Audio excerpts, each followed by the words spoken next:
आज के इस वीडियो में हम लोग चर्चा करेंगे कि एमपीपीएससी 2024 प्री के लिए तैयारी किस प्रकार से करनी चाहिए। फिर अगले वीडियो में ये बता दूंगा आपको कि बुक लिस्ट क्या क्या होनी चाहिए।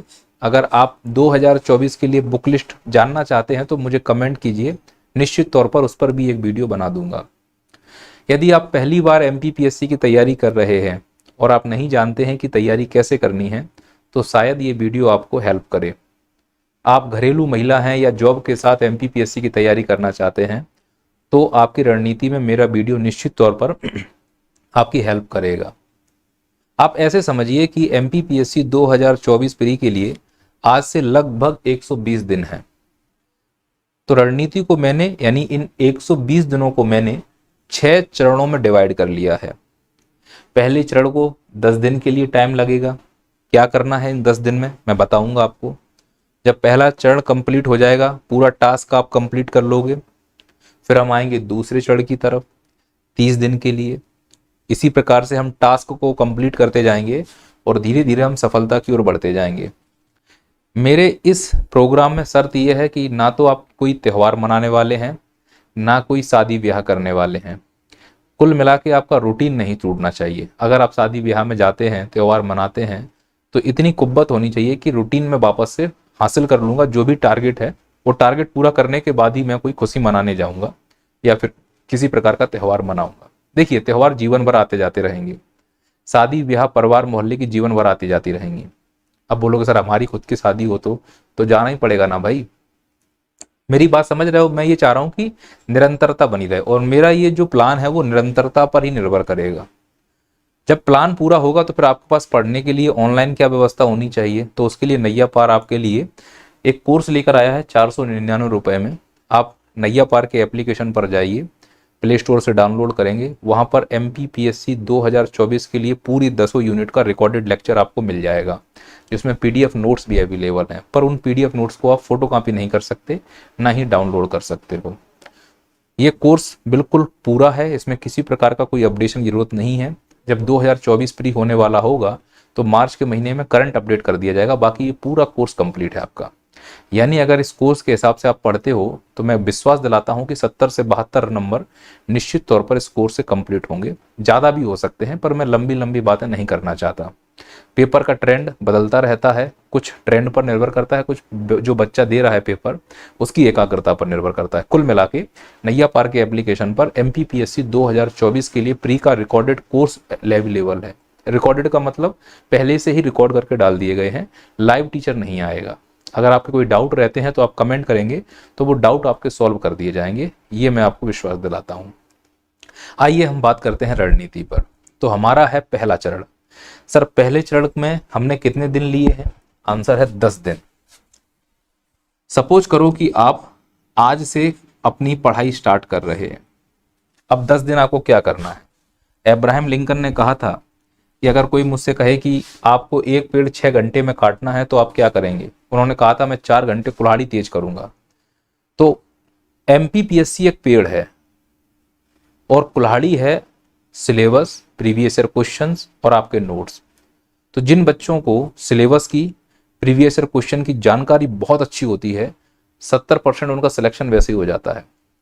और 90% लोग ऐसे हैं जो सिलेबस और प्रीवियस ईयर क्वेश्चन को सीरियस देखते ही नहीं है। वो सीधे मुंह उठाते हैं गधों की तरह और रट्टा लगाना शुरू कर देते हैं फलानी कोचिंग के नोट्स को, फलानी किताब को, फलाने टीचर के नोट्स को। वो खुद का बुद्धि विवेक नहीं लगा रहे हैं।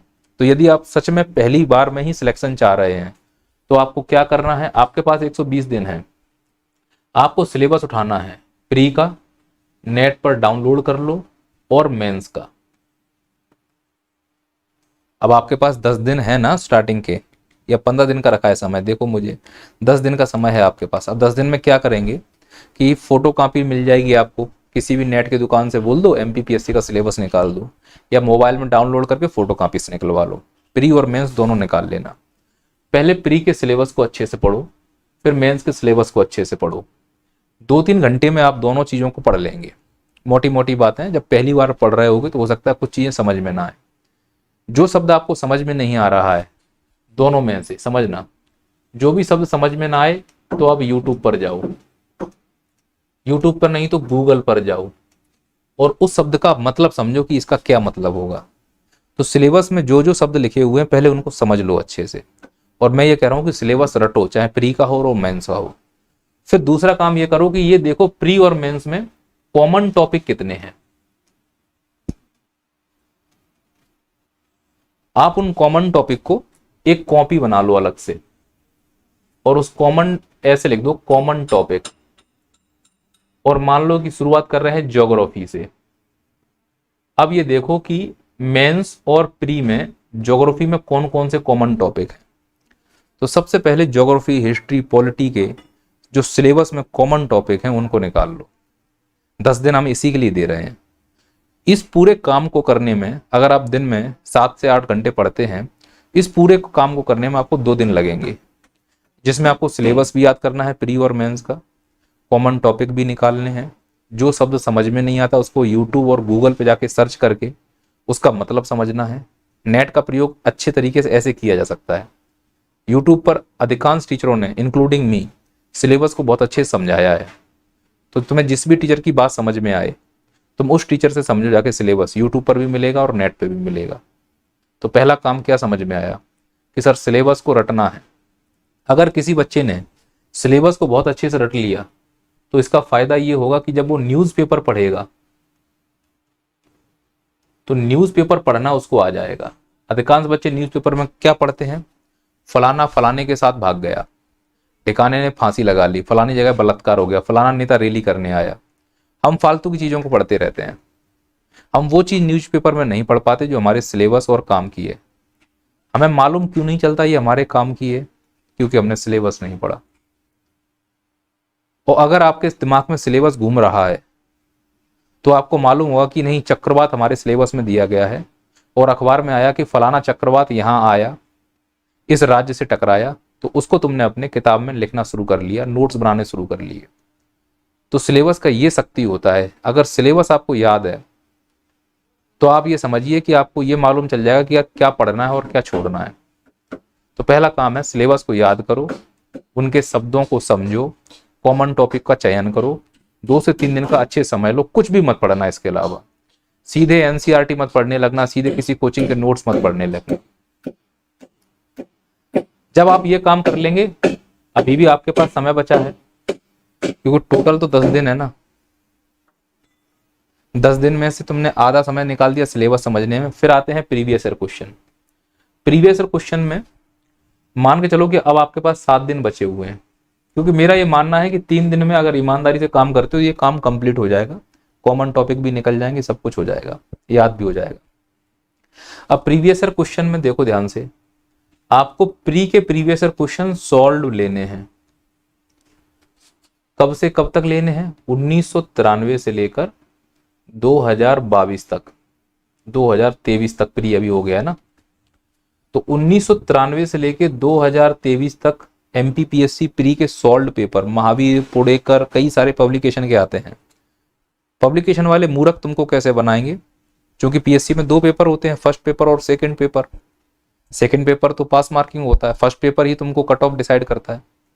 फर्स्ट का मतलब जीएस वाला पेपर। तो उससे ये कहना कि भाई साहब प्रीवियस ईयर क्वेश्चन चाहिए एमपीपीएससी के, तो वो होशियारी क्या करेगा कि तुमको एक मोटी किताब दे देगा जिसमें फर्स्ट और सेकंड दोनों होंगे। उसकी कीमत ज्यादा होगी। उससे कहना भाई साहब सेकंड पेपर का सॉल्व नहीं चाहिए, केवल फर्स्ट पेपर का सॉल्व चाहिए, तब वो तुमको जीएस वाला देगा। और कब से लेना है? 1993 से 2023 तक। अगर 93 नहीं है तो 94 ले लो, जितना पुराना मिल सके, मेरा कहने का मतलब उतना पुराना ले लो।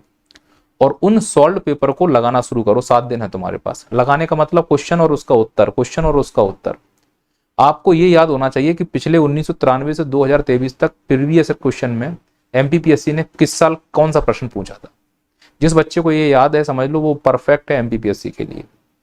एक बात और ध्यान रखना, जब हम प्रीवियस ईयर क्वेश्चन लगाते हैं, मान लो 1994 में कोई प्री हुआ हो तो उसमें 1993 की जनसंख्या या 1991 की जनसंख्या पूछी गई। अब वर्तमान में 1991 की जनसंख्या कोई महत्व है नहीं, तो कई क्वेश्चन ऐसे होंगे जो आंकड़े वाले होंगे, जो आंकड़े पुराने होंगे। तो तुम्हारा दिमाग इतना चलना चाहिए कि आंकड़े वाले क्वेश्चन है, ये हमारे काम के नहीं, हम इन्हें नहीं पढ़ेंगे। पर उससे ये समझ में आया कि एमपीपीएससी आंकड़े क्वेश्चन पूछती जरूर है। आप किसी भी एग्जाम में चले जाओ, एमपीपीएससी इकोनॉमिक सर्वे या जनसंख्या गणना से पक्का कोई ना कोई प्रश्न पूछती है, ये निष्कर्ष निकलेगा। तो प्रीवियस ईयर क्वेश्चन से ये समझ में आ जाता है कि हमें किस दिशा में पढ़ाई करनी है।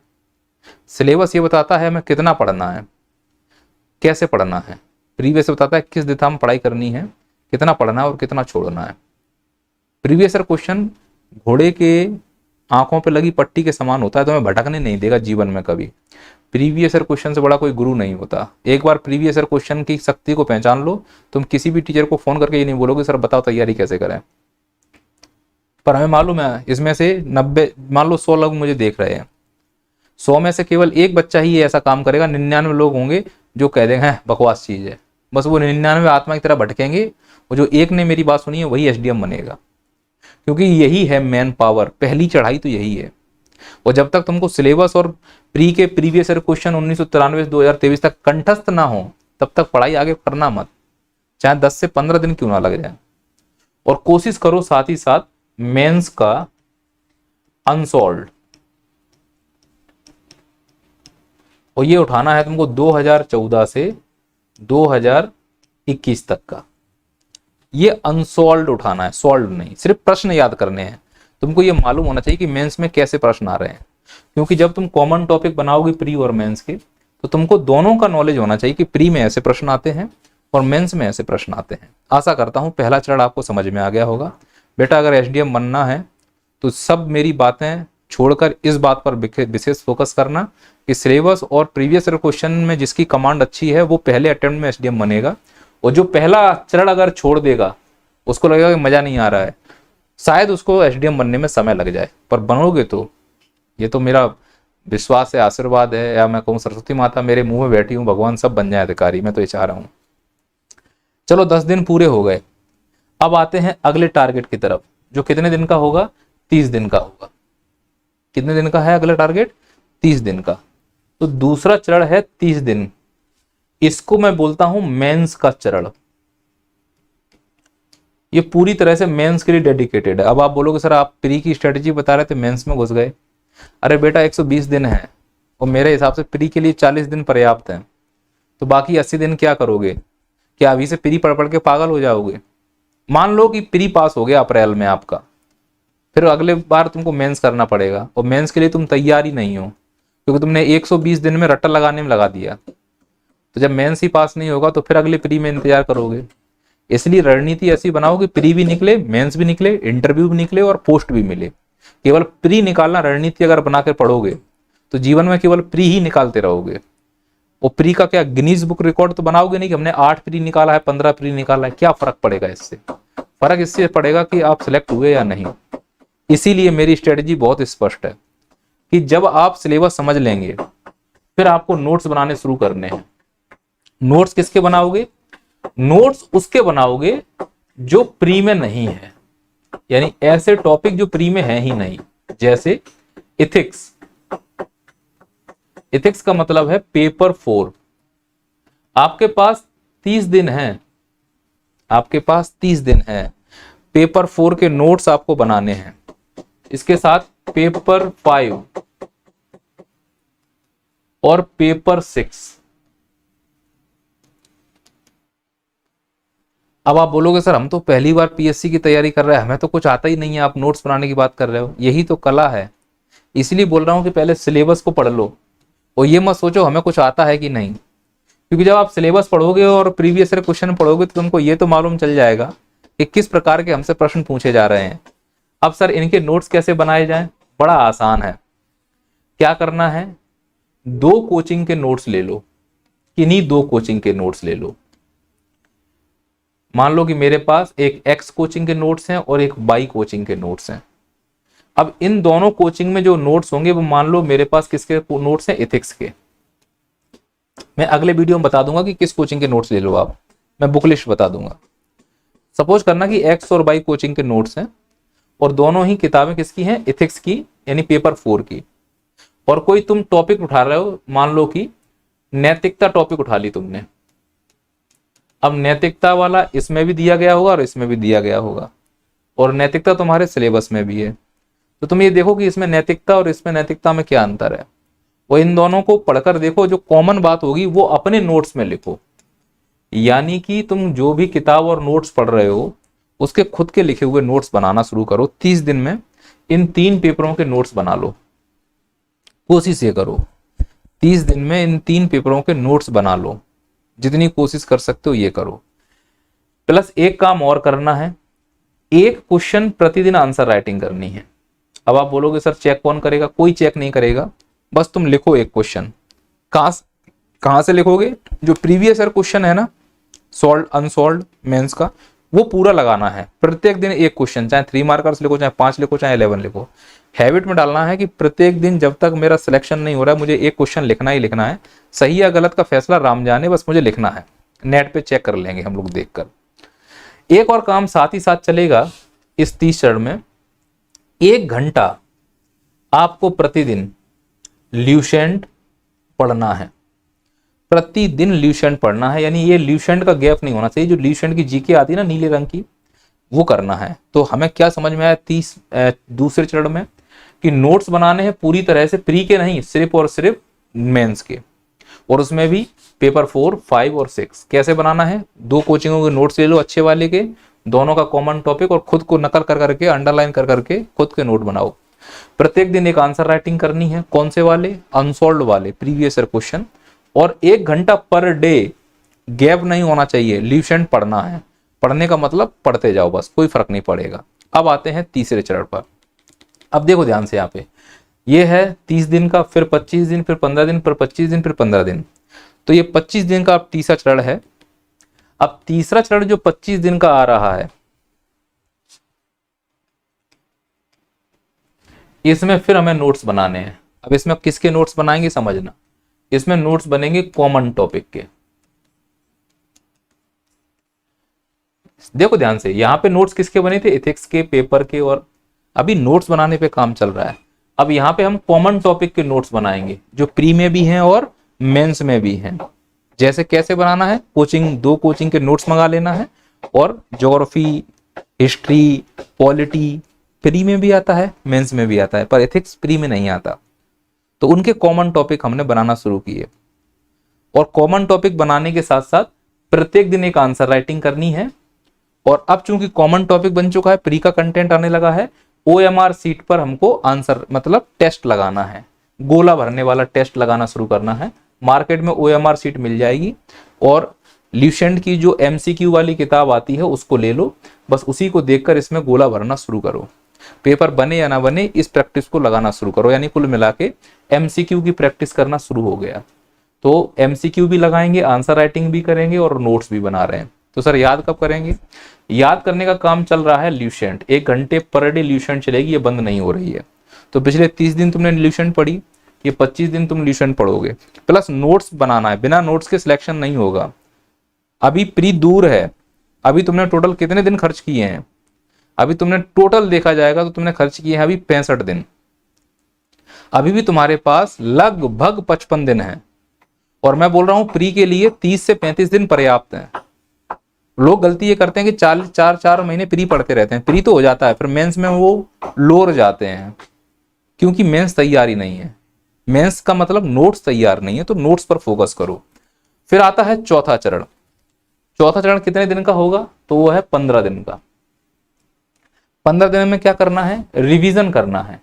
जो तुमने मेंस के नोट्स बनाए हैं उनका रिवीजन कर डालो, जो तुमने कॉमन टॉपिक वाले नोट्स बनाए हैं उनका रिवीजन कर डालो, जो तुमने ल्यूसेंट पढ़ी है उनका रिवीजन इन 15 दिन में करना ही करना है। साथ ही साथ जो MCQ की किताब तुम लाए थे, चाहे घटना चक्र ले आओ चाहे ल्यूसेंट, वो पूरी कंप्लीट करनी है। और आंसर राइटिंग तो तुम्हारी चली रही है। अब तुम्हें करना क्या है? आंसर राइटिंग में 3 मार्कर्स लिखना शुरू करना है, जो तुम्हें कहां मिलेंगे? ल्यूसेंट के अंतर्गत। तो इससे तुम्हारा 3 मार्कर्स भी बनता जाएगा, प्रैक्टिस भी होगी लिखने की, और फैक्ट भी मजबूत होते जाएंगे। फिर आते हैं हम लोग 5वें चरण पर। यह 25 दिन का होगा। अब यहां से हम प्री मोड में इंटर करने वाले हैं। प्री मोड में इंटर करने का मतलब अब मेंस की पढ़ाई कम हो जाएगी और प्री की तरफ रुझान ज्यादा होगा। तो उसके लिए ल्यूसेंट कंपलसरी है, ल्यूसेंट का जीके। MP जीके में चाहो तो परीक्षा धाम पढ़ सकते हो, मेरे हिसाब से तुम्हें इससे हेल्प मिल सकती है। बाकी जो भी तुम MP जीके किताब अभी तक पढ़ते हुए आए हो उसको बदलो मत। मेरी ये इच्छा है कि आप इसे 20 बार ल्यूसेंट को पढ़ डालें और 20 बार ही परीक्षा धाम पढ़ डालें। अगर असंभव लग रहा है तो मैक्सिमम जितना पढ़ सकते हो, 4 बार, 5 बार, 6 बार, मैं तो 20 बार बोल रहा हूं कि लगातार पढ़ने से इतना हो सकता है। अब जो 5वां चरण है, इसमें करंट पढ़ना शुरू करना है। चाहो तो एग्जाम पीडिया की बुक ले सकते हो, है ना, स्पीडी की भी करंट आती है। कई सारे टीचर हैं जो करंट पढ़ाते हैं, जैसे एक देवाशीष अवस्थी हैं एमपी में, वो करंट पढ़ाते हैं। कुमार गौरव हैं जयपुर के, वो करंट पढ़ाते हैं। कई सारे यूट्यूब पर चैनल पर जो लोकल कोचिंग है, जैसे वेदांत हुआ, आकार हुआ, महात्मा गांधी हुआ, ये लोग भी करंट की क्लास लेते हैं एग्जाम के समय। तो करंट के तो बहुत सारा कंटेंट मिल जाएगा। मुद्दा यह है कि करंट को कंटेम्प्रेरी में कैसे जोड़ पा रहे हो। मतलब अगर चक्रवात पढ़ रहे हो तो उसको केवल करंट के लिए मत पढ़ो, ये समझो चक्रवात को भूगोल से जोड़ देगा वो। तो करंट को अपने विषय से जो जोड़ना सीख जाएगा, उसका एमपीपीएससी में पेपर ज्यादा अच्छा जाएगा। अब एमपीपीएससी का पैटर्न कुछ ऐसा ही हो रहा है। एमसीक्यू आपको लगाना ही लगाना है और आंसर राइटिंग करनी ही करनी है। कुल मिला के एमसीक्यू और आंसर राइटिंग तो बंद होगी ही नहीं किसी भी चरण में। 25वें चरण में एक क्वेश्चन अभी भी लिख रहे हो, 5वें चरण में लास्ट है 6वां, इसमें आंसर राइटिंग पूरी तरह से बंद हो जाएगी। अब 6वां दिन कितने दिन का बचा है? 15 दिन का। आपको क्या करना है? प्रीवियस ईयर क्वेश्चन 15 दिन में प्रत्येक दिन प्रीवियस ईयर क्वेश्चन पढ़ोगे। रिवीजन जो भी नोट्स बनाए हैं प्री के लिए, स्पेशली ल्यूसेंट फिर से रिवीजन करोगे। स्पेशली परीक्षा धाम के नोट्स अच्छे से रिवीजन करोगे। स्पेशली एग्जाम पीडिया की करंट अच्छे से कंप्लीट करोगे। या जो भी तुम पढ़ रहे हो, मैं किसी का प्रमोशन नहीं कर रहा हूं, मेरे को नाम आ गया इसलिए मैंने बोल दिया है ना। अपडेट डेटा, मतलब 15 दिन रह गए हैं तो इकोनॉमिक सर्वे, जैसे आर्थिक सर्वेक्षण बोलते हैं, जिस भी साल का दे रहे हो तो 2023 का जरूर पढ़ के जाना। एक साल पहले का पूछेगा, अगर 24 का दे रहे हो तो 23 का पूछता है, तो 23 और 24 दोनों पढ़कर जाना। और जितना हो सके उतना टेस्ट लगाओ। टेस्ट सीरीज ज्वाइन करना कंपलसरी है। अगर प्री देने जा रहे हो तो प्री की टेस्ट सीरीज लगाओ, मेंस देने जा रहे हो तो मेंस की टेस्ट सीरीज लगाओ।